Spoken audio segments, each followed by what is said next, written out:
नमस्कार दोस्तों, हमारे YouTube चैनल एग्जाम लर्नर में आपका स्वागत है। दोस्तों आज के इस वीडियो में हम लोग देखेंगे आरओ के लिए सामान्य अध्ययन यानी कि पेपर फर्स्ट का दूसरा मॉडल पेपर। इसके पहले हम जो है एक मॉडल पेपर अपलोड कर चुके हैं, तो जो लोग नहीं देखे हैं डिस्क्रिप्शन में लिंक दे दिया गया है, वहाँ से आप जो है देख सकते हैं। तो दोस्तों वीडियो को लाइक शेयर कर दीजिएगा और चैनल पर पहली बार आए हैं तो चैनल को सब्सक्राइब करके साथ में बेल आइकन को प्रेस कर लीजिएगा, जिससे आने वाले अगले वीडियो का नोटिफिकेशन आपको पहले मिल जाए। और इसका PDF आपको हमारे टेलीग्राम चैनल पर मिल जाएगा। नीचे डिस्क्रिप्शन में टेलीग्राम का लिंक भी दे दिया गया है, आप वहाँ से ज्वाइन करके PDF डाउनलोड कर सकते हैं। तो चलिए शुरू करते हैं। तो आप देख सकते हैं जो है यह प्रैक्टिस सेट संख्या जो है दूसरा है, जो कि फर्स्ट पेपर है, जिसमें आपके जो है सामान्य अध्ययन के 140 प्रश्न पूछे जाते हैं। तो चलिए पहला प्रश्न है आपका, 1 पिकोग्राम बराबर होता है किसके? तो इसका सही आंसर हो जाएगा आपका ऑप्शन सी से हो जाएगा, 10 पे -12 ग्राम के बराबर होता है 1 पिकोग्राम। सी ऑप्शन सही हो जाएगा। अगला प्रश्न है आपका, आर्द्रता किस उपकरण से मापी जाती है? तो इसका सही आंसर हो जाएगा आपका ऑप्शन बी, हाइग्रोमीटर से। अगला प्रश्न अब आपका, कथन ये दिया गया है कि ऊनी वस्त्र हमें गर्म रखते हैं। कारण आर है कि ऊनी रेशे एक विशेष प्रकार के प्रोटीन के बने होते हैं जो ऊष्मा के कुचालक होते हैं। तो सही उत्तर का चयन नीचे दिए गए कोड की सहायता से कीजिए। तो आपको बताना है क्वेश्चन नंबर तीसरे का जो है सही आंसर क्या होगा। तो इसका सही आंसर हो जाएगा आपका ऑप्शन सी सही हो जाएगा। यहाँ ये सही है किंतु आर जो है वह आपका गलत है, यानी कि ऊनी वस्त्र जो है हमें गर्म रखते हैं, ये आपका सही है। लेकिन कारण जो है यहाँ गलत दिया गया है कि ऊनी रेशे एक विशेष प्रकार के प्रोटीन के बने होते हैं, ये जो है आपका गलत है, जो कि ऊष्मा के कुचालक होते हैं। अगला जो प्रश्न है आपका, माइक्रोवेव ओवन में जिस माइक्रोवेव ट्यूब का उपयोग होता है वह कौन सा है? तो इसका सही आंसर हो जाएगा आपका ऑप्शन सी, मैग्नेट्रॉन ट्यूब। अगला प्रश्न है आपका कि वाहनों में पेट्रोल के जलने से निम्न धातु वायु को प्रदूषित करती है। तो इसका सही आंसर हो जाएगा ऑप्शन सी, लेड। अगला क्वेश्चन आपका, गैल्वेनीकृत लोहे पर लेप होता है किसका? तो इसका सही आंसर हो जाएगा ऑप्शन डी, जस्ते का लेप होता है। और अगला प्रश्न आपका, सहतूत शाल बनाई जाती है किसके बालों से?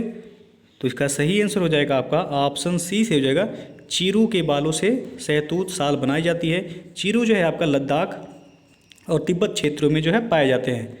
अगला प्रश्न है आपका, निम्नलिखित उड़ने वाले जीवों में से कौन सा पक्षी वर्ग में नहीं आता है? तो इसका सही आंसर हो जाएगा आपका ऑप्शन ए, चमगादड़ जो है स्तनधारी वर्ग में आता है। बाकी जो है आप देख सकते हैं चील, कौवा और तोता सभी जो है पक्षी वर्ग में आते हैं। अगला प्रश्न है आपका, हमारी त्वचा के नीचे उपस्थित वसा एक अवरोधक के रूप में किसके विपरीत कार्य करती है? Question number 9। तो इसका सही आंसर हो जाएगा ऑप्शन ए से हो जाएगा, यहाँ हमारे शरीर से ऊष्मा की क्षति, ये ऑप्शन सही हो जाएगा। यहाँ आगे बढ़ते हैं आप, क्वेश्चन नंबर 10 जो है जीन है। तो इसका सही आंसर हो जाएगा ऑप्शन ए, जीन एक DNA का ही भाग है, ये ऑप्शन सही हो जाएगा। अगला प्रश्न आपका, एनोस्मिया कहते हैं किसे? तो इसका सही आंसर हो जाएगा आपका ऑप्शन बी से हो जाएगा, घ्राण संवेदना की कमी को एनोस्मिया कहा जाता है।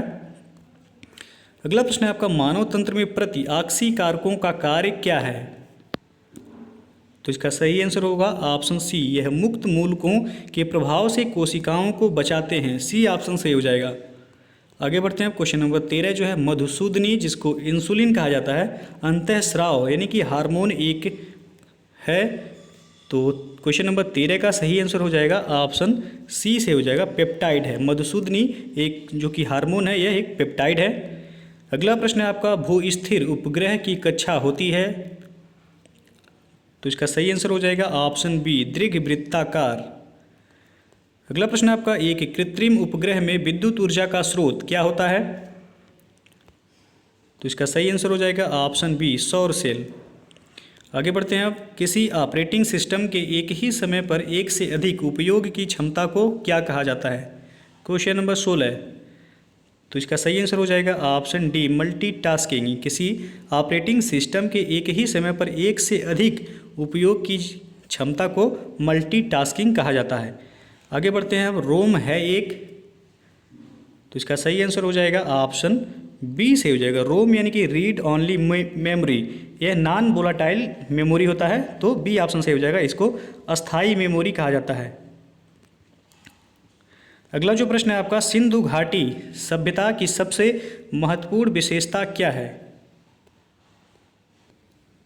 तो इसका सही आंसर हो जाएगा आपका ऑप्शन ए से हो जाएगा, पक्की ईंट से बनी इमारत। अगला क्वेश्चन आपका, निम्नलिखित में से मोहनजोदड़ो जाने वाला व्यक्ति कौन था? तो इसका सही आंसर होगा ऑप्शन ए से हो जाएगा यहाँ राखाल दास बनर्जी और दयाराम साहनी, दो व्यक्ति थे। अगला क्वेश्चन है आपका, मूर्ति पूजा का प्रारंभ माना जाता है? क्वेश्चन नंबर 20 का सही आंसर बताना है। तो इसका सही आंसर हो जाएगा ऑप्शन ए, पूर्व आर्य काल से भारत में जो है मूर्ति पूजा का प्रारंभ माना जाता है। अगला क्वेश्चन आपका, ऋग्वेद संहिता का 9वां मंडल पूर्णतः किसको समर्पित है? Question number 21। तो इसका सही आंसर हो जाएगा ऑप्शन डी, सोम और इस पर पे नाम पर जो है नामांकित देवता को यह समर्पित है, ऋग्वेद का 9वां मंडल। अगला क्वेश्चन आपका, ऋग्वेद में उल्लिखित प्रसिद्ध 10 राजाओं का युद्ध किस नदी के किनारे लड़ा गया था? तो इसका सही आंसर हो जाएगा ऑप्शन ए, परुशड़ी, जिसको रावी कहा जाता है। अगला क्वेश्चन आपका, महावीर स्वामी को किस नदी के तट पर ज्ञानोदय प्राप्त हुआ था? तो इसका सही आंसर हो जाएगा ऑप्शन डी, ऋजुपालिका नदी के तट पर। अगला क्वेश्चन आपका, निम्नलिखित में से कौन से शासक ने बौद्ध मत के विस्तार में योगदान नहीं दिया था? क्वेश्चन नंबर 24 का सही आंसर हो जाएगा आपका ऑप्शन डी, पुष्यमित्र ने। अगला क्वेश्चन आपका, कौटिल्य के अर्थशास्त्र के अनुसार मौर्यकालीन न्याय व्यवस्था में निम्नलिखित न्यायालय अस्तित्व में थे? पहला है धर्म मात्र, दूसरा है धर्मस्थीय, तीसरा है रज्जुक, चौथा है कंटक शोधन। तो सही विकल्प का चयन करें। तो क्वेश्चन नंबर 25 का सही आंसर हो जाएगा आपका ऑप्शन डी, 2 और 4, यानी कि धर्म अस्थीय और कंटक शोधन। अगला प्रश्न आपका, सूची 1 को सूची 2 के साथ मिलान करना है और कोड के माध्यम से बताना है कि कौन सा ऑप्शन सही हो जाएगा। तो चलिए देखते हैं। पहला दिया गया है गुप्त, तो गुप्त काल का जो मंदिर है वो देवगढ़ का दशावतार मंदिर है, जो कि कहाँ है? तो ललितपुर में है। और बी दिया गया है चंदेल, चंदेल हो जाएगा आपका खजुराहो। और चालुक्य का संबंध हो जाएगा वातापी बादामी से, और पल्लव का संबंध हो जाएगा बादामी से। तो यहाँ जो सही हो जाएगा आपका ए का चौथा, बी का हो जाएगा दूसरा, सी का हो जाएगा तीसरा, और डी का हो जाएगा पहला। 4 2 3 1, 4 2 3 1 विकल्प बी आप देख सकते हैं सही हो जाएगा। आगे बढ़ते हैं हम। निम्नलिखित कथनों में से कौन अलबरूनी के संबंध में सही नहीं है? क्वेश्चन नंबर 27 का सही आंसर हो जाएगा ऑप्शन ए, वह एक धर्मनिरपेक्ष लेखक था। यह कथन जो है आपका सही नहीं है। अगला क्वेश्चन आपका, निम्नलिखित में से किस एक को अलाउद्दीन खिलजी ने स्थापित किया था? तो क्वेश्चन नंबर 28 का सही आंसर हो जाएगा ऑप्शन सी, दीवान ए रियासत की जो है स्थापना अलाउद्दीन खिलजी द्वारा की गई थी। अगला प्रश्न आपका, तुलु वंश का संस्थापक कौन था? तो इसका सही आंसर हो जाएगा ऑप्शन सी, वीर नरसिंह। अगला क्वेश्चन है आपका, निम्न में से कौन सा कर शरिया द्वारा स्वीकृत नहीं था? यहाँ जो है शरिया नहीं शरीयत होना चाहिए, शरीयत, यानी कि कौन सा कर जो है शरीयत द्वारा स्वीकृत नहीं था? तो ये इसका सही आंसर हो जाएगा ऑप्शन डी, विवाह कर यह शरीयत द्वारा स्वीकृत नहीं था। शरीयत द्वारा यानी कि सल्तनत काल में 5 प्रकार के कर जो है शरीयत द्वारा स्वीकृत थे। वह था आपका उस्र, उसके बाद जो है दूसरा था खराज, उसके बाद तीसरा जो था वह था खुम्स, उसके बाद चौथा था जक़ात और 5वां था जजिया। तो इतने जो है शरीयत द्वारा स्वीकृत कर थे, जक़ात और जजिया। इसमें विवाह कर जो है नहीं था, डी ऑप्शन यहाँ सही हो जाएगा। अगला प्रश्न आपका, जजिया किसके शासनकाल में पुनः लगाया गया था? तो इसका सही आंसर हो जाएगा ऑप्शन बी, जजिया औरंगजेब के द्वारा पुनः लगाया गया था। अगला क्वेश्चन आपका, 1857 में किसने इलाहाबाद को आपातकालीन मुख्यालय बनाया था? तो इसका सही आंसर हो जाएगा ऑप्शन ए, लॉर्ड कैनिंग ने। 1857 के विद्रोह के समय लॉर्ड कैनिंग गवर्नर जनरल थे और जिन्होंने जो है आपातकालीन मुख्यालय इलाहाबाद को बनाया था। तो ये ऑप्शन जो है यहाँ सही हो जाएगा। आगे बढ़ते हैं हम। निम्नलिखित में किसने 1857 के विद्रोह को एक षड्यंत्र की संज्ञा दी थी? Question number 33। तो इसका सही आंसर हो जाएगा ऑप्शन ए से हो जाएगा यहाँ, sir James Outram and W Taylor ने 1857 ईस्वी के विद्रोह को एक षड्यंत्र की संज्ञा दी थी। आगे बढ़ते हैं। पागलपंथी विद्रोह वस्तुतः एक विद्रोह था। तो इसका सही आंसर हो जाएगा ऑप्शन बी सही हो जाएगा यहाँ, गारो का यह एक विद्रोह था जो कि गारो पहाड़ियों पर जो है शुरू किया गया था। इसके जो पागलपंथी विद्रोह करम शाह के द्वारा शुरू किया गया था। इसके जो अगुवाकार थे वह थे करम शाह। अगला क्वेश्चन आपका, राजा राममोहन राय की संस्था ब्रह्म समाज बाल विवाह की विरोधी थी। इसके बावजूद उनके एक अनुयायी ने स्वयं अपनी ही पुत्री का विवाह अल्पायु में करके संस्था के विघटन का मार्ग प्रशस्त कर दिया। वह अनुयायी कौन था? क्वेश्चन नंबर 35 का सही आंसर हो जाएगा ऑप्शन बी, केशव चंद्र सेन। अगला क्वेश्चन आपका, देसी भाषा प्रेस अधिनियम किस वर्ष पारित किया गया था? तो जिसे वर्नाक्युलर प्रेस एक्ट भी कहा जाता है। तो यह 1878 ईस्वी में पारित किया गया था। किसके शासनकाल में? तो लॉर्ड लिटन के शासनकाल में। अगला क्वेश्चन आपका, निम्नलिखित में से किन्हें बंबई त्रिमूर्ति के नाम से जाना जाता है? Question number 37। तो इसका सही आंसर हो जाएगा ऑप्शन सी से हो जाएगा यहाँ मेहता, तेलंग और तैयब जी। बम्बई के 3 प्रमुख संप्रदायों का प्रतिनिधित्व करने वाले फिरोज शाह मेहता, उसके बाद जो है बदरुद्दीन तैयब जी और केटी तेलंग को जो है महाराष्ट्र यानी कि बम्बई के त्रिमूर्ति के नाम से जाना जाता है। सी ऑप्शन सही हो जाएगा। अगला प्रश्न आपका, निम्नलिखित में से किसने 1906 के भारतीय राष्ट्रीय कांग्रेस के कलकत्ता अधिवेशन में दादा भाई नौरोजी के अध्यक्षीय भाषण को उनके बदले में पढ़ा था? Question number 38। तो इसका सही आंसर हो जाएगा ऑप्शन बी, गोपाल कृष्ण गोखले ने जो है दादा भाई नौरोजी के अध्यक्षीय भाषण को बदले जो है कौन पढ़ा था? तो गोपाल कृष्ण गोखले ने पढ़ा था। और यह तैयार पूछा जाता है किसके द्वारा किया गया था? तो यह मोहम्मद अली जिन्ना के द्वारा तैयार किया गया था, जो कि दादा भाई नौरोजी के सचिव थे। अगला प्रश्न आपका, 1907 ईस्वी में कांग्रेस का विभाजन किस स्थान पर हुआ था? तो इसका सही आंसर हो जाएगा ऑप्शन डी से हो जाएगा सूरत अधिवेशन। 1907 में कांग्रेस का विभाजन नरम दल और गरम दल में हो गया था। अगला प्रश्न आपका, वह कौन तिथि थी जब मुस्लिम लीग ने पाकिस्तान दिवस मनाया था? तो इसका सही आंसर हो जाएगा ऑप्शन डी, 23 मार्च 1943 को मुस्लिम लीग द्वारा पाकिस्तान दिवस मनाया गया था। अगला क्वेश्चन आपका, 1919 ईस्वी में पंजाब में हुए अत्याचारों से अपने विरोध के प्रतीक के रूप में किस विख्यात व्यक्ति ने ब्रिटिश सरकार द्वारा प्रदान किए गए नाइटहुड की उपाधि को वापस लौटा दिया? तो क्वेश्चन नंबर 41 का सही आंसर हो जाएगा ऑप्शन सी, रविंद्रनाथ टैगोर ने जो है जलियांवाला बाग हत्याकांड के बाद से जो है अपनी नाइटहुड की उपाधि इन्होंने लौटा दिया था। तो जलियांवाला बाग हत्याकांड कब हुआ था? तो 13 अप्रैल 1919 को जलियांवाला बाग हत्याकांड हुआ था। अगला प्रश्न आपका, निम्नलिखित में से किसने 1920 के नागपुर के भारतीय राष्ट्रीय कांग्रेस के अधिवेशन में असहयोग के प्रस्ताव को प्रस्तावित किया था? 42 क्वेश्चन नंबर। तो इसका सही आंसर हो जाएगा ऑप्शन ए, CR दास ने। अगला क्वेश्चन है आपका, निम्नलिखित में से कौन भारतीय राष्ट्रीय कांग्रेस का अध्यक्ष था जब पूर्ण स्वराज का प्रस्ताव पारित हुआ था? तो इसका सही आंसर हो जाएगा ऑप्शन बी, जवाहरलाल नेहरू। और यह पूछा जाता है किस अधिवेशन में पारित हुआ था? तो लाहौर अधिवेशन में पारित हुआ था 1929 में। अगला क्वेश्चन है आपका, 1937 में प्रांतों में मंत्रिमंडल के निर्माण के उपरांत कांग्रेस का शासन कितने महीने चला था? तो इसका सही आंसर हो जाएगा ऑप्शन ए, 28 महीने। अगला क्वेश्चन आपका, 1945 में शिमला सम्मेलन में होने वाली बातचीत के असफल होने का निम्नलिखित में से कौन सा एक कारण था? क्वेश्चन नंबर 45 का जो सही आंसर हो जाएगा ऑप्शन डी से हो जाएगा, जिन्ना ने आग्रह किया कि कार्यकारी परिषद के सभी मुस्लिम सदस्य अनिवार्यतः मुस्लिम लीग द्वारा ही मनोनीत किए जाएं।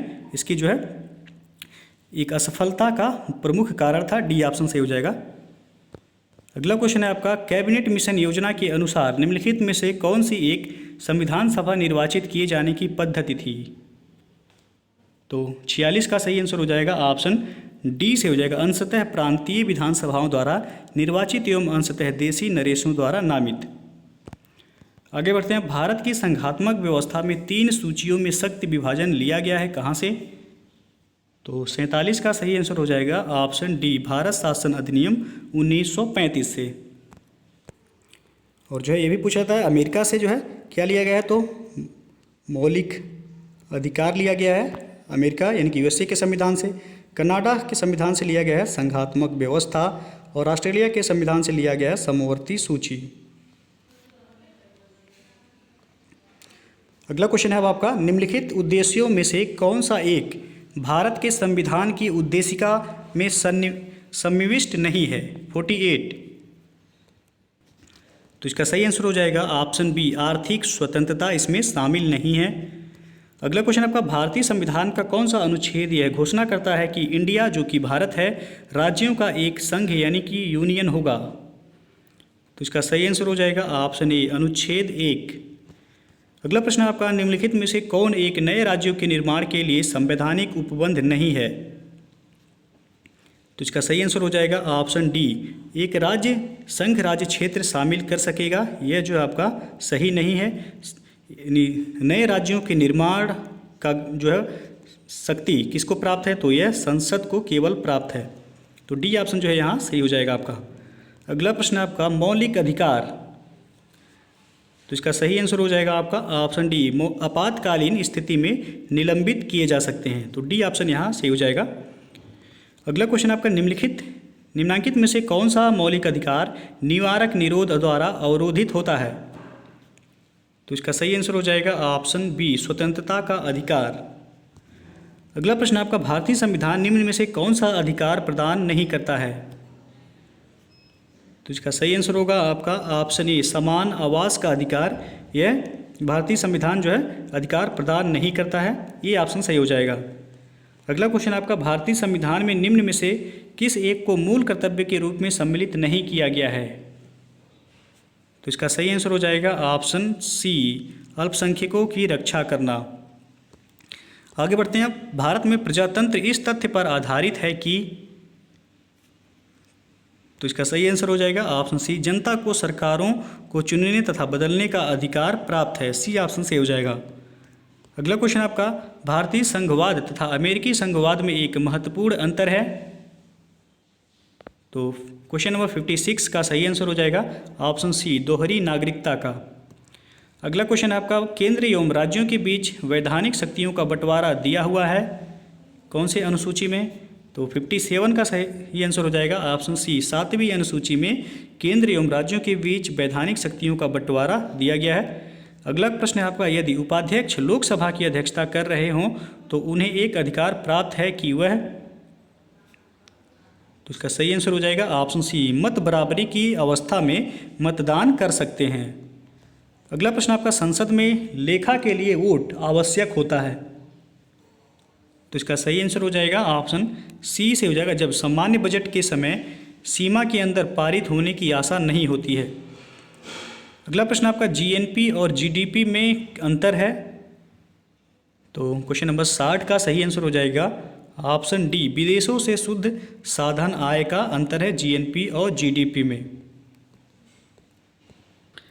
जीएनपी को आप देख सकते हैं, जो है जीएनपी को कहा जाता है सकल राष्ट्रीय उत्पाद, और जीडीपी यहाँ जो है जीडीपी को कहा जाता है सकल घरेलू उत्पाद। तो ये दोनों जो है आपका याद रखिएगा, जीएनपी ग्रॉस नेट प्रोडक्ट और जीडीपी ग्रॉस डोमेस्टिक प्रोडक्ट।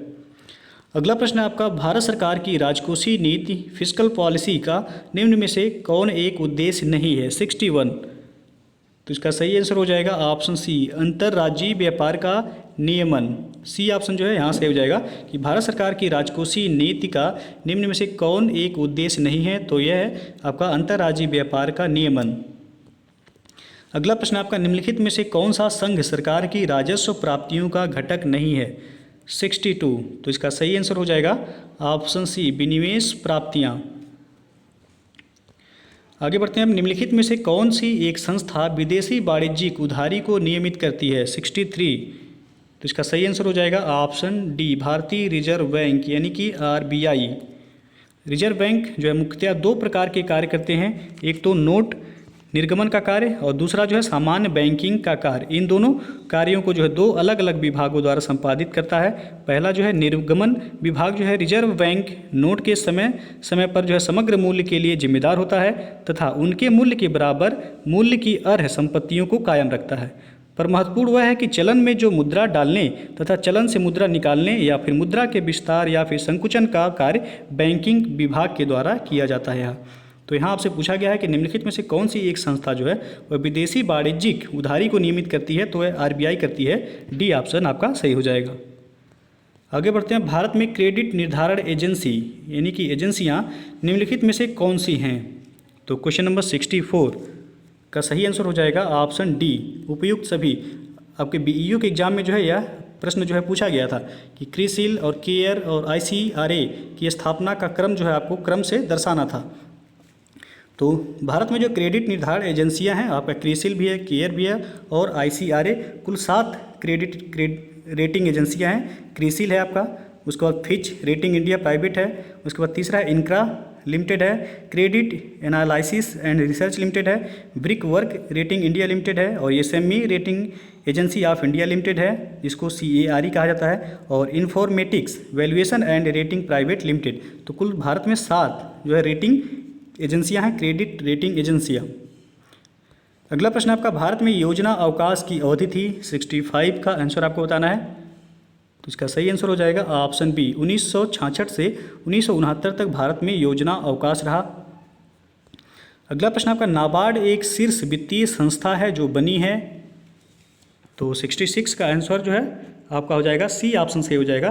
कृषि एवं ग्रामीण क्षेत्रों के विकास हेतु नाबार्ड की स्थापना की गई थी। कब की गई थी पूछा जाता है, तो 12 जुलाई 1982 को इसकी स्थापना की गई थी। इसका मुख्यालय कहाँ है, तो महाराष्ट्र में है।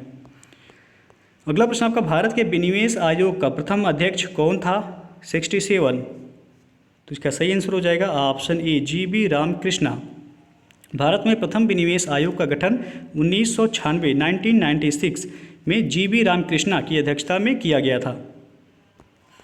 अगला प्रश्न आपका, निम्नलिखित में से किस समिति की संस्तुतियों के आधार पर भारत में गरीबी रेखा का आकलन किया जाता है। तो इसका सही आंसर हो जाएगा ऑप्शन बी, लकड़वाला समिति। बी ऑप्शन सही हो जाएगा। यहाँ भारत में गरीबी रेखा का आकलन वह लकड़वाला समिति के आधार पर किया जाता है।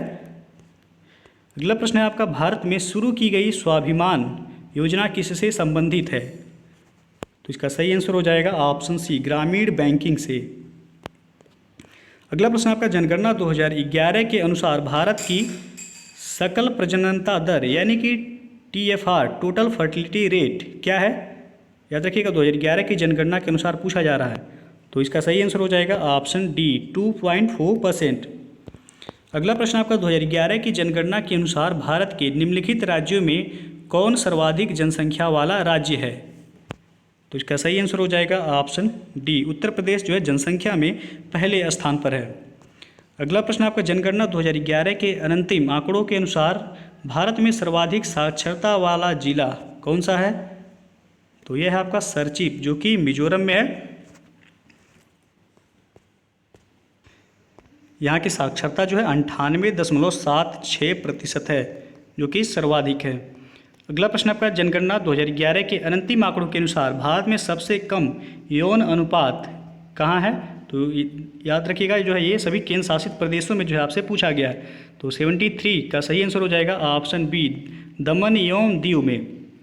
यहाँ का जो है टोटल आपसे पूछा गया है लिंगानुपात कितना है, तो 618 है जो कि सबसे कम है दमन एवं दीव में। जनगणना 2011 के अनुसार पूछा गया है। और यदि राज्यों में जो है पूछा जाता तो सबसे कम लिंगानुपात जो है वह हरियाणा का है, सबसे कम हरियाणा का है 879।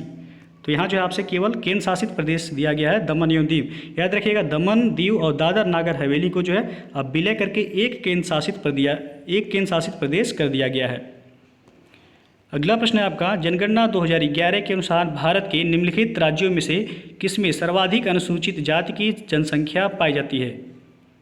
तो इसका सही आंसर हो जाएगा ऑप्शन बी। याद रखिएगा अनुसूचित जाति पूछा जा रहा है, सर्वाधिक अनुसूचित जाति की संख्या वह उत्तर प्रदेश में पाई जाती है। और जनजाति यदि पूछा जाता तो हो जाता आपका मध्य प्रदेश। सर्वाधिक अनुसूचित जनजातियाँ वह मध्य प्रदेश में पाई जाती हैं और सर्वाधिक अनुसूचित जाति वह उत्तर प्रदेश में पाई जाती हैं। अगला प्रश्न है आपका, भारत के निम्नलिखित राज्यों को उनकी नगरीय जनसंख्या 2011 के जनगणना के अनुसार अवरोही क्रम में व्यवस्थित कीजिए एवं नीचे दिए गए कूट से सही उत्तर चुनिए। पहला है महाराष्ट्र, दूसरा तमिलनाडु, तीसरा उत्तर प्रदेश, चौथा है पश्चिम बंगाल। तो आपको बताना है कूट के माध्यम से कौन सा ऑप्शन सही हो जाएगा। तो यहाँ जो सही हो जाएगा आपका ऑप्शन ए से हो जाएगा 1, 3, 2, 4, यानी कि सबसे पहले हो जाएगा महाराष्ट्र, उसके बाद आपका हो जाएगा उत्तर प्रदेश, फिर जो है तमिलनाडु, फिर जो है आपका पश्चिम बंगाल। तो ये ऑप्शन जो है आपका सही हो जाएगा यहाँ। अगला प्रश्न है आपका कि निम्नलिखित में से कौन एक राज्य आर्थिक दृष्टि से सबसे ऊपर किंतु लिंगानुपात के आधार पर सबसे नीचे है। तो इसका सही आंसर हो जाएगा ऑप्शन डी, हरियाणा। अगला प्रश्न आपका, पर्यावरण किससे बनता है। तो इसका सही आंसर हो जाएगा ऑप्शन डी, उपयुक्त सभी से, यानी कि जीव घटकों से, भू आकृतिक घटकों से और अजैव घटकों से। तो डी ऑप्शन जो है यहाँ सही होगा, उपयुक्त सभी से। अगला प्रश्न आपका, सबसे अस्थायी पारिस्थितिक तंत्र कौन सा है? तो इसका सही आंसर हो जाएगा ऑप्शन डी, समुद्र जो है सबसे अस्थायी पारिस्थितिक तंत्र है। अगला क्वेश्चन आपका, भूमिगत जल को दूषित करने वाले अजैविक प्रदूषक कौन सा है? तो यह है आपका आर्सेनिक, सी ऑप्शन सही हो जाएगा। अगला प्रश्न आपका, निम्नलिखित में कौन सी ग्रीन हाउस गैस नहीं है? तो इसका सही आंसर हो जाएगा ऑप्शन डी, हाइड्रोजन। यह ग्रीन हाउस गैस नहीं है, बाकी मीथेन, नाइट्रस ऑक्साइड और क्लोरोफ्लोरोकार्बन ये सभी ग्रीन हाउस गैसें हैं। अगला प्रश्न आपका, भारतीय वन्यजीव संस्थान कहाँ स्थित है? तो इसका सही आंसर हो जाएगा ऑप्शन सी, देहरादून में। अगला प्रश्न आपका, भारत का सर्वप्रथम राष्ट्रीय उद्यान निम्नलिखित में से कौन सा है? तो इसका सही आंसर हो जाएगा ऑप्शन डी से हो जाएगा, कॉर्बेट राष्ट्रीय उद्यान भारत का सबसे पहला यानी कि प्रथम राष्ट्रीय उद्यान है। डी ऑप्शन सही हो जाएगा। इसकी स्थापना जो है 1936 में किया गया था, तब इसका नाम था heli national park. Heli national park जो है इसका नाम था 1936 में, और 1957 में इसका नाम बदलकर जो है क्या कर दिया गया, कॉर्बेट राष्ट्रीय उद्यान। अगला प्रश्न आपका, राष्ट्रीय पर्यावरण अभियांत्रिकी संस्थान स्थित है कहाँ पर? तो इसका सही आंसर हो जाएगा आपका ऑप्शन सी, नागपुर में। अगला प्रश्न आपका, भारत विस्तृत है? तो इसका सही आंसर होगा ऑप्शन डी, उपरोक्त में से कोई नहीं। भारत का जो है विस्तार पूछा गया है, तो यह 8 डिग्री 4 मिनट से लेकर 37 डिग्री 6 मिनट उत्तरी अक्षांश और जो है 68 डिग्री 7 मिनट से लेकर 97 डिग्री 25 मिनट जो है पूर्वी देशांतर के बीच जो है भारत का विस्तार है, जबकि ऑप्शन में कोई नहीं है, तो डी ऑप्शन यहाँ सही हो जाएगा। अगला प्रश्न आपका, भारत के निम्नांकित राज्यों में से किसके 3 तरफ अंतर्राष्ट्रीय सीमाएं हैं? तो इसका सही आंसर हो जाएगा ऑप्शन सी, त्रिपुरा। त्रिपुरा जो है यह 3 तरफ से बांग्लादेश से घिरा हुआ है।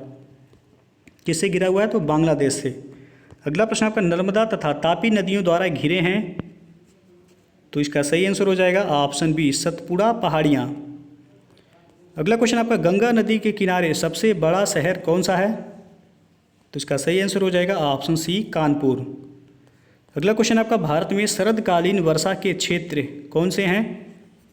तो इसका सही आंसर हो जाएगा ऑप्शन बी, पंजाब और तमिलनाडु। तो बी ऑप्शन जो है यहाँ से हो जाएगा कि भारत में शरदकालीन वर्षा के क्षेत्र कौन कौन से हैं, तो पंजाब और तमिलनाडु। यहाँ जो है लौटते हुए मानसून से वर्षा होता है। अगला क्वेश्चन आपका, वैगई नदी का स्रोत किसकी पहाड़ियों में है? तो इसका सही आंसर हो जाएगा ऑप्शन सी, कार्डमम पहाड़ियों में। अगला क्वेश्चन आपका, तुलबुल परियोजना का संबंध है? तो इसका सही आंसर हो जाएगा ऑप्शन सी, झेलम नदी से। अगला क्वेश्चन आपका, सूची 1 को सूची 2 के साथ मिलान करना है और कूट के माध्यम से बताना है कि कौन सा ऑप्शन सही हो जाएगा। एक तरफ जो है आपका केंद्र दिया गया है, दूसरी तरफ उद्योग। तो चलिए जो है देखते हैं, काकीनाडा किसके लिए प्रसिद्ध है? तो यह जूट के लिए प्रसिद्ध है। ए का दूसरा हो जाएगा। वृद्धनगर जो है यह सूती वस्त्र के लिए प्रसिद्ध है, तो बी का तीसरा। उसके बाद चन्नापाटना, तो यह जो है आपका रेशम के लिए प्रसिद्ध है, तो सी का हो जाएगा चौथा। भदोही जो है कारपेट के लिए प्रसिद्ध है, तो डी का पहला। 2 3 4 1 जिस ऑप्शन में होगा वह सही हो जाएगा। तो आप देख सकते हैं विकल्प जो है सी आपका सही हो जाएगा, 2 3 4 1। आगे बढ़ते हैं, ब्लैक होल की जानकारी सर्वप्रथम दी थी किसने? तो इसका सही आंसर हो जाएगा ऑप्शन सी, एस चंद्रशेखर ने। अगला प्रश्न आपका, इक्विनॉक्स वर्ष के 2 काल जब दिन और रात बराबर होते हैं होता है, तो कौन कौन से दिन जो है पूछा गया है आपसे। तो इसका सही आंसर हो जाएगा ऑप्शन ए, 21 मार्च और 23 सितंबर को इक्विनॉक्स जो है होता है, जबकि दिन और रात जो है वह बराबर होते हैं। अगला प्रश्न है आपका, भारत प्राचीन सुपर महाद्वीप गोंडवाना लैंड का भाग था, इसमें वर्तमान समय का निम्न भूभाग शामिल था। तो क्वेश्चन नंबर 94 का सही आंसर हो जाएगा ऑप्शन डी, ये सभी दक्षिण अमेरिका, अफ्रीका और ऑस्ट्रेलिया गोंडवाना लैंड के ही जो है भूभाग थे। अगला प्रश्न आपका, निम्नलिखित महाद्वीपों में से किसमें कोई स्थलरुद्ध राज्य नहीं है? तो इसका सही आंसर हो जाएगा आपका ऑप्शन डी, उत्तरी अमेरिका में कोई भी जो है स्थलरुद्ध राज्य नहीं है। अगला प्रश्न आपका सूची 1 को सूची 2 के साथ मिलान करना है और कोड के माध्यम से बताना है कि कौन सा ऑप्शन सही हो जाएगा। एक तरफ महाद्वीप दिया गया, दूसरी तरफ मरुस्थल। तो एशिया महाद्वीप में कौन सा मरुस्थल है? तो गोबी मरुस्थल है, ए का चौथा हो जाएगा। अफ्रीका महाद्वीप में कौन सा मरुस्थल है? तो कालाहारी मरुस्थल है, तो बी का हो जाएगा तीसरा। उसके बाद उत्तरी अमेरिका में जो है कौन सा मरुस्थल है? तो मोजाबे मरुस्थल है उत्तरी अमेरिका में, सी का दूसरा हो जाएगा। और दक्षिण अमेरिका में है अटाकामा मरुस्थल, तो डी का पहला।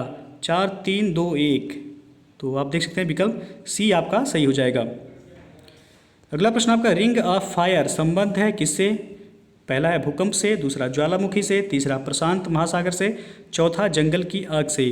तो अपना उत्तर नीचे दिए गए कोड की सहायता से चुनिए। 97, तो इसका सही आंसर हो जाएगा आपका ऑप्शन ए 1 2 3, यानी कि रिंग ऑफ फायर का संबंध भूकंप से है, ज्वालामुखी और प्रशांत महासागर से। अगला प्रश्न है आपका निम्न में से कौन सही सुमेलित नहीं है? 98, तो इसका सही आंसर हो जाएगा आपका ऑप्शन ए। ये दिया गया है कि विश्व का सबसे ऊंचा जलप्रपात टुगेला जलप्रपात है, जो कि गलत है। विश्व का सबसे ऊंचा जलप्रपात कौन सा है? तो येंजेल जलप्रपात है। बाकी जो है सभी ऑप्शन सुमेलित हैं। विश्व का की सबसे बड़ी ताजे जल की झील कौन सी है? सुपीरियर झील है। विश्व की सबसे ऊंची नौगम्य झील कौन सी है? टिटिकाका है। और विश्व की दूसरी सबसे गहरी झील कौन सी है? तो टांगानिका झील है। अगला प्रश्न है आपका आर्थिक समीक्षा 2020 में उपभोक्ता मूल्य सूचकांक CPI पर आधारित मुख्य महंगाई दर वर्ष 2019-20 के लिए हो गई है कितना? तो 99 का आंसर जो है इसका बी ऑप्शन से हो जाएगा 4.1%। अगला प्रश्न आपका आर्थिक समीक्षा 2020 के अनुसार थोक मूल्य सूचकांक मुद्रास्फीति वित्त वर्ष 19-20 में कितने प्रतिशत हो गई है? क्वेश्चन नंबर 100 का आंसर बताना है। तो इसका सही आंसर हो जाएगा ऑप्शन सी 1.5%। अगला प्रश्न है केंद्रीय बजट 2021 में जल जीवन मिशन को कितना बजट आवंटित किया गया है? तो यहाँ जो सही हो जाएगा आपका जो है यहाँ जल जीवन मिशन के लिए पूछा गया है कि 2020-21 के बजट में कितना आवंटित किया गया है। तो 11,500 करोड़ रुपए जो है जल जीवन मिशन के लिए आवंटित किया गया है। तो यहाँ आप ध्यान रखिएगा 11,500 करोड़ होगा, कोई भी ऑप्शन यहाँ सही नहीं है। अगला प्रश्न आपका केंद्रीय बजट 2020-21 में देश में 2025 तक टीबी को समाप्त करने के लिए कौन सी योजना शुरू की गई है? तो इसका सही आंसर हो जाएगा ऑप्शन डी टीबी हारेगा देश जीतेगा अभियान की शुरुआत जो है की गई है। और टीबी को कब तक खत्म करने का लक्ष्य रखा गया है? तो ये भी पूछा जा सकता है वर्ष 2025 तक। अगला प्रश्न आपका JLL सिटी मोमेंटम इंडेक्स 2020 में किस शहर को विश्व का सबसे डायनेमिक शहर चुना गया है? क्वेश्चन नंबर 103, तो इसका सही आंसर हो जाएगा option B Hyderabad, B option सही हो जाएगा। आगे बढ़ते हैं। भारतीय रेलवे ने सबसे शक्तिशाली 12,000 हॉर्स पावर के इंजन के निर्माण का कार्य शुरू किया है। इसका निर्माण भारत ने किस देश की कंपनी के साथ मिलकर किया है? क्वेश्चन नंबर 104 का आंसर बताना है। तो इसका सही आंसर होगा ऑप्शन ए फ्रांसीसी कंपनी एल्स्टॉम के साथ मिलकर जो है भारत ने इसे बनाना शुरू किया है। अगला प्रश्न आपका भारत सरकार द्वारा घोषित आर्थिक पैकेज आत्मनिर्भर भारत अभियान की रकम कितनी है? क्वेश्चन नंबर 105, तो इसका सही आंसर हो जाएगा ऑप्शन डी 20 लाख करोड़ रुपए। अगला प्रश्न आपका ग्रीन पीस इंडिया की हालिया रिपोर्ट के अनुसार भारत का सबसे प्रदूषित शहर कौन सा है? तो यह जो है आपका BEO के एग्जाम में भी पूछा गया प्रश्न है, ये ऑप्शन सही हो जाएगा। ग्रीन पीस इंडिया की हालिया रिपोर्ट के अनुसार भारत का सबसे प्रदूषित शहर जो है वह झरिया है। अगला प्रश्न आपका दिसंबर 2019 को जर्मन वॉच द्वारा जारी वैश्विक जलवायु जोखिम सूचकांक 2020 में भारत कौन से स्थान पर है? तो इसका सही आंसर हो जाएगा ऑप्शन सी भारत जो है 5वें स्थान पर है। अगला प्रश्न आपका लेह में सौर ऊर्जा इकाई स्थापित करने की योजना बना रहा है। तो इसका सही आंसर हो जाएगा ऑप्शन बी नवीन और नवीकरणीय ऊर्जा मंत्रालय ने। आगे बढ़ते हैं। RBI के दंडात्मक कार्यवाही यानी कि मौद्रिक जुर्माना का भुक्तभोगी बैलेंस 0 है 1। तो इसका सही आंसर हो जाएगा ऑप्शन ए प्रीपेड भुगतान साधन जारी करता। ये बैलेंस हीरो है, 0 नहीं, याद रखिए बैलेंस हीरो है। 109 का जो है सही आंसर हो जाएगा आपका ऑप्शन ए जो सही हो जाएगा। RBI ने जो है टोयोटा फाइनेंशियल और बैलेंस हीरो नामक कंपनियों पर मौद्रिक जुर्माना लगाने का आदेश जारी किया है। प्रीपेड भुगतान साधन जारी करता बैलेंस हीरो पर भुगतान और निपटान प्रणाली अधिनियम 2007 की धारा 30 के तहत 12.88 लाख रुपए का जुर्माना लगाया गया। कितना? तो 12.88 लाख रुपए का जुर्माना लगाया गया। तो यहाँ से पूछा गया कि आरबीआई की दंडात्मक कार्यवाही मौद्रिक जुर्माना का भुक्तभोगी बैलेंस हीरो है एक, तो यह प्रीपेड भुगतान साधन जारी करता है। ये ऑप्शन सही हो जाएगा। आगे बढ़ते हैं। प्रौद्योगिकी संचालन पर G20 ग्लोबल स्मार्ट सिटीज संगठन है। तो क्वेश्चन नंबर 110, तो इसका सही आंसर होगा ऑप्शन डी, इनमें से कोई नहीं। यह संगठन जो है विश्व के अग्रणी शहरी नेटवर्कों और प्रौद्योगिकी प्रशासन संगठनों का एक लीग है। इसमें कितने देश हैं? तो इसमें 15 देश शामिल हैं। इसकी स्थापना जून 2019 में की गई थी। अगला प्रश्न आपका, अनुबंध कृषि पर कानून बनाने वाला देश का पहला राज्य कौन सा है? तो इसका सही आंसर हो जाएगा ऑप्शन बी, तमिलनाडु। राष्ट्रपति ने तमिलनाडु कृषि उपज और पशुधन संविदा खेती और सेवा अधिनियम को मंजूरी प्रदान की। इस मंजूरी के साथ तमिलनाडु जो है अनुबंध कृषि पर कानून बनाने वाला देश का पहला राज्य बन गया है। अगला प्रश्न आपका, निम्नलिखित कथन पर विचार करें। पहला दिया गया है कि सरकार ने सुलभ भारत अभियान के लिए समय सीमा को बढ़ाकर मार्च 2020 कर दिया है। दूसरा है, यह योजना दिव्यांग अधिकार विधेयक 1995 के तहत भी शुरू की गई थी। तो सही विकल्प का चयन करें। क्वेश्चन नंबर 112, तो इसका सही आंसर हो जाएगा ऑप्शन सी, 1 और 2 दोनों जो है सही हैं। इस अभियान को जो है सुगम्य भारत अभियान भी कहा जाता है और यह योजना केंद्रीय सामाजिक न्याय और अधिकारिता मंत्रालय के द्वारा शुरू की गई थी। अधिनियम के तहत यह योजना धारा 44 के अधिकार क्षेत्र में आती है और धारा 45 और 46 जो कि शारीरिक रूप से अक्षम यानी कि दिव्यांग लोगों को परिवर्तन क्षेत्र में अधिकारों के समान अवसर और सुलभता प्रदान करते हैं। तो सी ऑप्शन जो है यहाँ आपका सही हो जाएगा कि दोनों ही कथन जो है सही हैं। अगला प्रश्न है आपका, यदि जंगल में घूमते हुए कोई वनस्पतिज्ञ कोई ऐसा पौधा पा जाए जो पहले कभी न देखा गया, उसे क्या कह सकते हैं? पहला आविष्कार, दूसरा सृजन, तीसरा नूतनतन और चौथा जो है खोज। तो इसका सही आंसर हो जाएगा आपका, तो इसे जो है आप खोज कह सकते हैं। तो आपका जो है चौथा यानी कि ये ऑप्शन आपका सही हो जाएगा। अगला प्रश्न आपका, निम्नलिखित 5 वस्तुओं में से कौन सी इन तीनों के सर्वाधिक समान हैं? तो आरी, हथौड़ा और रेती दिया गया है। आपको बताना है इनमें से कौन सा जो है इनमें समान होगा। तो पेचकस जो है इनमें समान होगा क्योंकि ये सभी जो है आपका जो है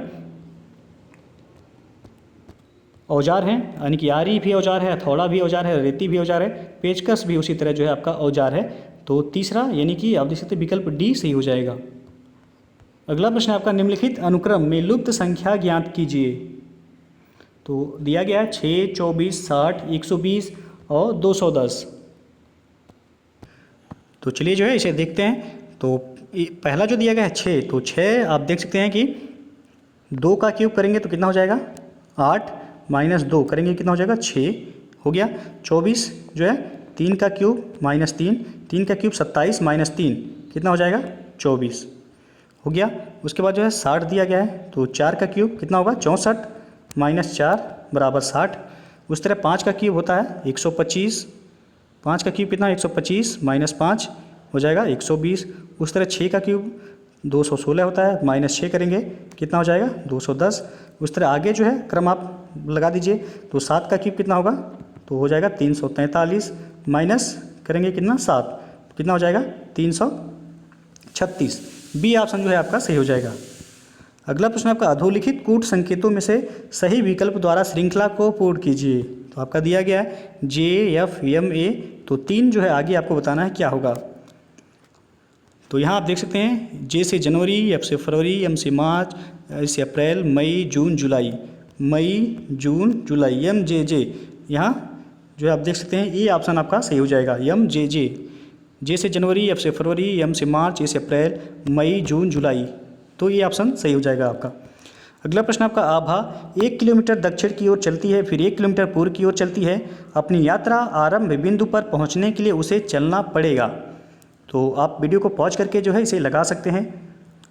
तो चलिए देखते हैं। आभा जो है 1 किलोमीटर दक्षिण, आपको सबसे पहले दिशा पता होना चाहिए। ऊपर हो जाएगा नॉर्थ, नीचे साउथ, ये हो जाएगा आपका ईस्ट यानी कि पूरब, और ये हो जाएगा वेस्ट यानी कि पश्चिम। तो कह रहा है कि आभा 1 किलोमीटर दक्षिण की तरफ चलती है यानी कि नीचे की तरफ 1 किलोमीटर चलती है। उसके बाद फिर 1 किलोमीटर पूर्व की ओर चलती है। पूरब आपका जो है ये हो जाएगा 1 किलोमीटर पूर्व की ओर चलती है। अपनी यात्रा आरंभ बिंदु पर पहुंचने के लिए उसे चलना पड़ेगा, यानी कि शुरू यहाँ से की थी, अब यहाँ तक पहुंचने के लिए उसे चलना पड़ेगा यहाँ से। तो ये हो गया आपका पूरब, और ये हो गया आपका उत्तर, और ये हो गया आपका दक्षिण। तो कह रहा, तो यहाँ जो आपका सही हो जाएगा क्वेश्चन नंबर 117 का ये ऑप्शन सही हो जाएगा, पूर्व से 45 डिग्री उत्तर की ओर उसे चलना पड़ेगा। तो ये जो है आप देख सकते हैं सीधा रहता तो 90 डिग्री हो जाता, और ये जो है 45 डिग्री हो जाएगा। तो उसे पूर्व से, यानी कि यहाँ से इसे पूर्व की ओर 45 डिग्री उत्तर की तरफ जो है चलना पड़ेगा। तो ये ऑप्शन सही हो जाएगा, पूर्व से 45 डिग्री उत्तर की ओर उसे चलना पड़ेगा। अगला प्रश्न आपका, ए का भाई बी है, बी की पत्नी सी है, ई जो है ए की बेटी है, डी बी का पुत्र है, एफ जो है ई का भाई है, तो जी डी की बहन है। तो ए जी का जो है क्या होगा, संबंध पूछा गया है ए का जी से। तो चलिए जो है इसे सॉल्व करते हैं। ए का भाई बी है, ए का भाई बी है, इसको प्लस कर दीजिए, और बी की पत्नी सी है, बी की पत्नी क्या है, सी है। उसके बाद ई जो है ए की बेटी है, ई क्या है, तो यह ए की बेटी है, इसको माइनस कर दीजिए। उसके बाद जो है डी बी का पुत्र है, डी जो है वह बी का पुत्र है, प्लस कर दीजिए। एफ ई का भाई है, एफ जो है वह ई का भाई है, एफ हो गया ई का भाई हो गया ये। उसके बाद जी डी की बहन है, जी जो है वह डी की क्या है, बहन है। तो आप पूछा गया है कि ए जी का क्या होगा, तो इसका संबंध जो है पूछा गया है, तो ये जो है चाचा होगा। सी ऑप्शन जो है आपका सही होगा। आप देख सकते हैं कि पिता का भाई जो है क्या लगेगा, तो चाचा, सी ऑप्शन आपका सही हो जाएगा। अगला प्रश्न आपका, यदि शब्द फादर को कोड किया जाता है GARDEN गार्डन में लिखा जाता है, तो शब्द राइटर को क्या कोड किया जाएगा। तो आप देख सकते हैं, लिख सकते हैं फादर, FATHER, फादर हो गया, क्या कोड किया गया है, तो गार्डन GARDEN,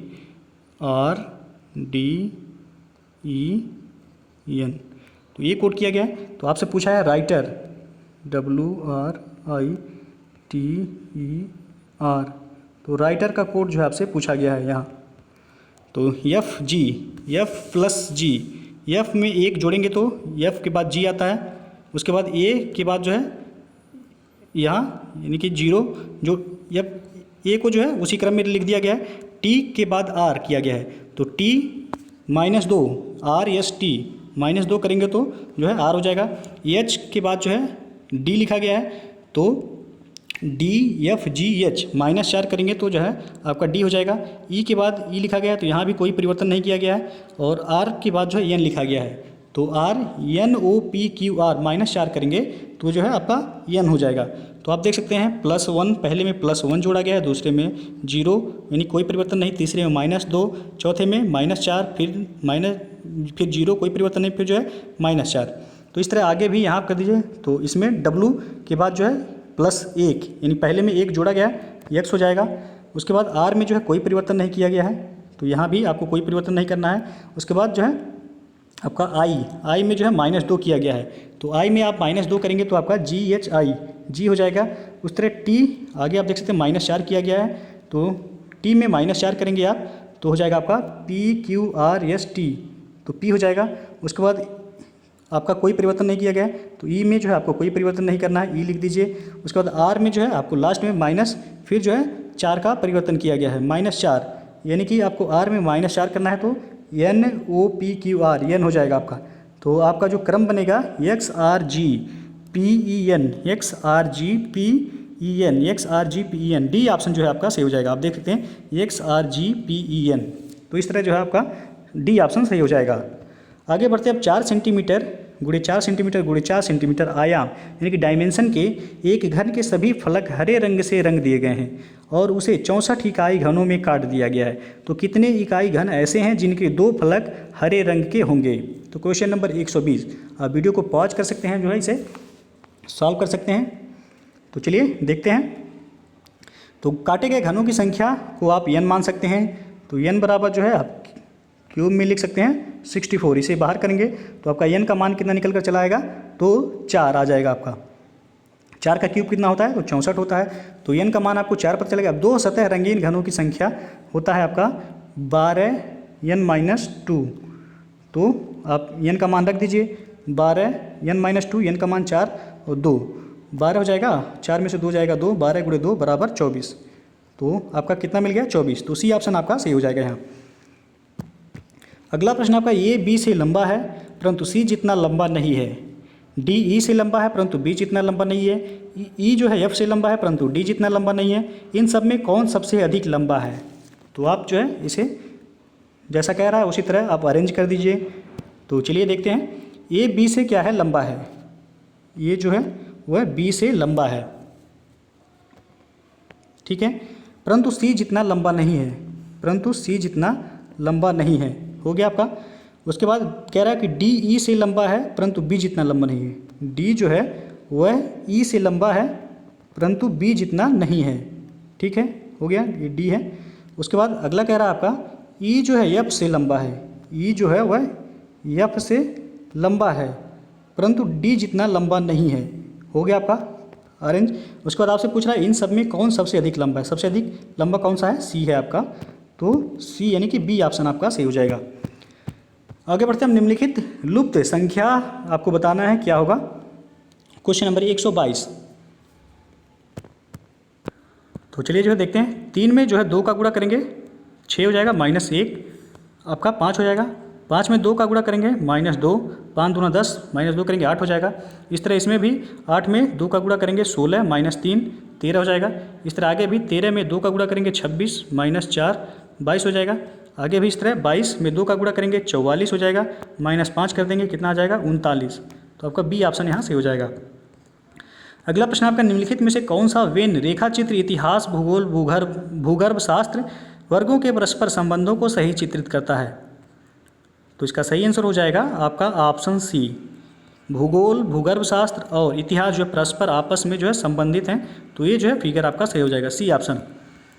अगला प्रश्न आपका यदि P निरूपित करे प्लस को, R गुणे को और S माइनस को और T जो है निरूपित करे भागा को, तो आपको जो है दिया गया है इसको सॉल्व करना है।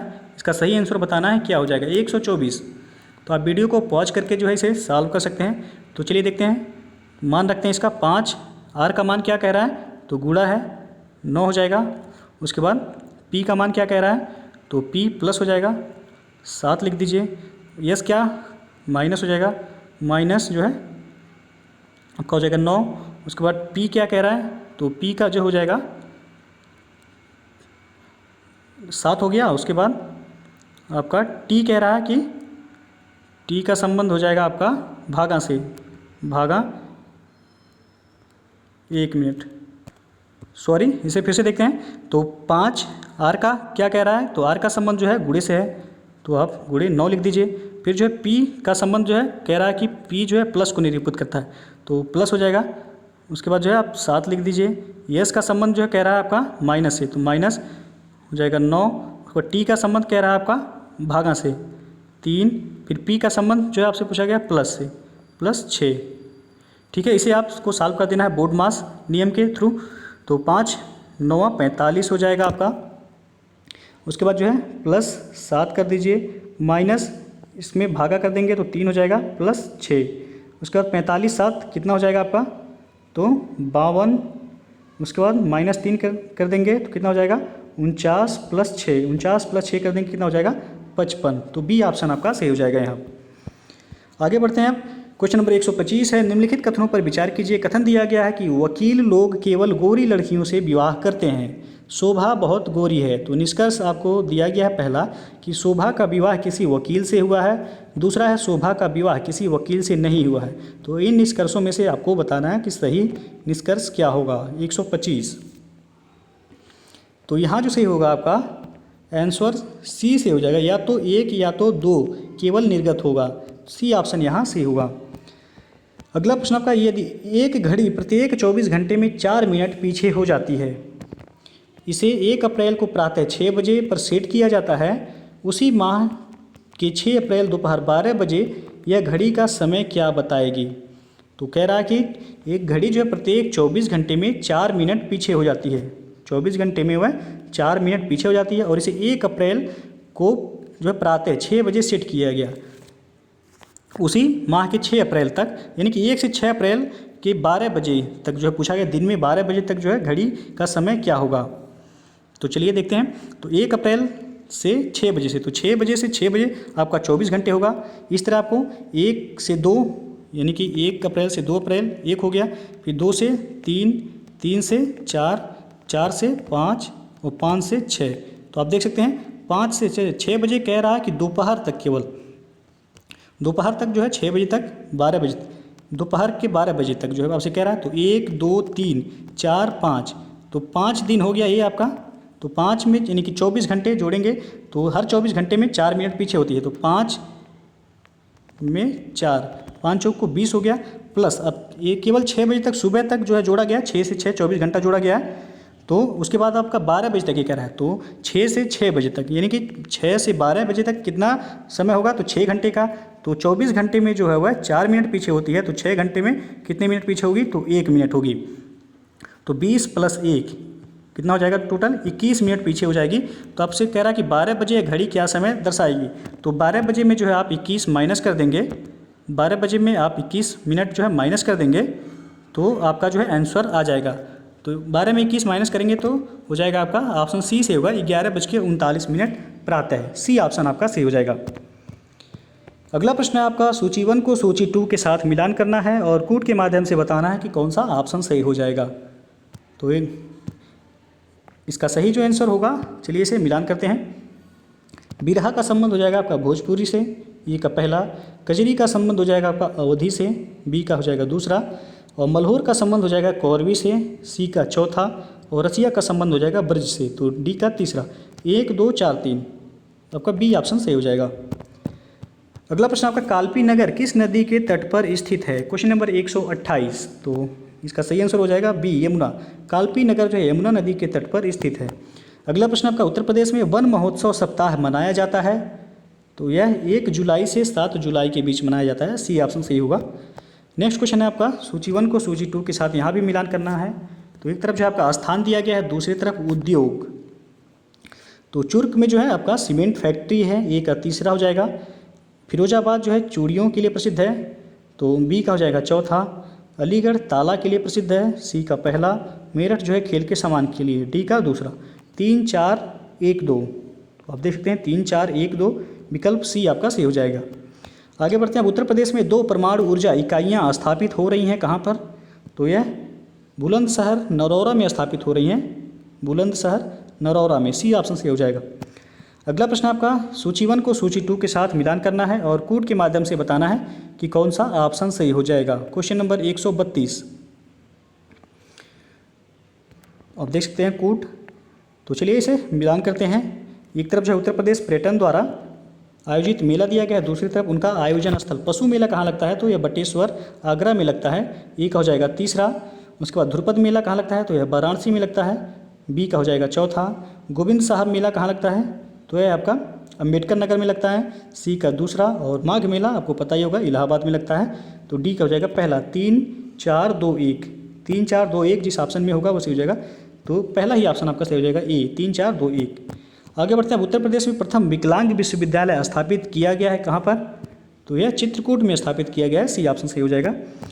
नेक्स्ट क्वेश्चन है आपका, ज्ञानदीप शिक्षा योजना उत्तर प्रदेश में कब शुरू की गई थी। 134, तो इसका सही आंसर हो जाएगा ऑप्शन सी, सितंबर 2002 में शुरू की गई थी ज्ञानदीप शिक्षा योजना।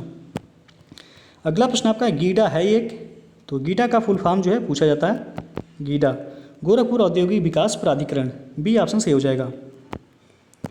अगला प्रश्न आपका, उत्तर प्रदेश में भारतीय सूचना प्रौद्योगिकी संस्थान जहां स्थापित किया गया है वह जगह कौन सा है, तो इसका सही आंसर हो जाएगा ऑप्शन ए से हो जाएगा। भारतीय सूचना प्रौद्योगिकी संस्थान या इलाहाबाद में, यानी कि प्रयागराज में स्थापित किया गया है। अगला प्रश्न आपका, निम्नलिखित युग्मों में से कौन सुमेलित नहीं है। 137, तो आप देख सकते हैं नोएडा जो है सॉफ्टवेयर एवं ITI उद्योग के लिए प्रसिद्ध है, सीतापुर प्लाईवुड के लिए, ये भी सही है। गोरखपुर दिया गया है खेलकूद के सामान बनाने के उद्योग से, ये गलत है। गोरखपुर जो है टेराकोटा के लिए जो है फेमस है, टेराकोटा।